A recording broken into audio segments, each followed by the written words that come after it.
उसामा ने कॉल या मैसेज करके तुम्हारी खैरियत मालूम की? उसे मेरी फिक्र होती तो वो रोक ना लेता।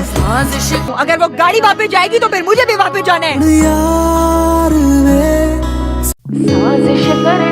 अरे ना, ये गाड़ी मेरी है ना, मेरा फर्ज है कि इस गाड़ी को यहाँ वहाँ पार करता फिरूं। वो बच्ची किस स्टैंडर्ड से आके यहाँ किस तरह जिंदगी गुजार रही थी, बेकदरी की है तुम लोगों ने उसकी। वो पहले भी यहाँ आई नहीं थी, भेजी गई थी। जिनकी है उनके पास वापस आएगी, वापस भेजो इसको। जिनकी वो गाड़ी है मैं भी उन्हीं की हूँ।